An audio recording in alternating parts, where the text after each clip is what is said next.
क्या तुमने कभी ऐसा जर्नैल देखा है जिसने एक पुरानी टोपी के लिए पूरी जंग रोक दी हो? ये यरमुक का मैदान था। जंग अपने उरूज पर थी। खालिद बिन वलीद का मुकाबला रूमियों के समंदर से था। अचानक लड़ते हुए उनकी टोपी खुद जमीन पर गिर गई। उन्होंने फौरन अपनी फौज को हुक्म दिया, मेरी टोपी ढूंढो।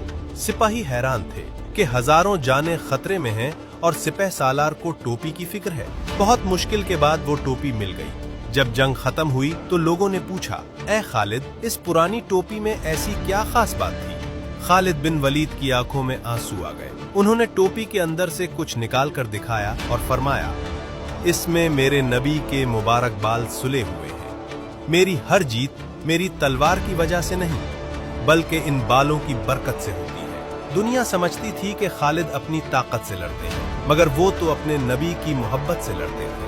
जो अपने नबी से सच्ची मोहब्बत करता है वो कमेंट में सल्लल्लाहु अलैहि वसल्लम का नजराना पेश करे।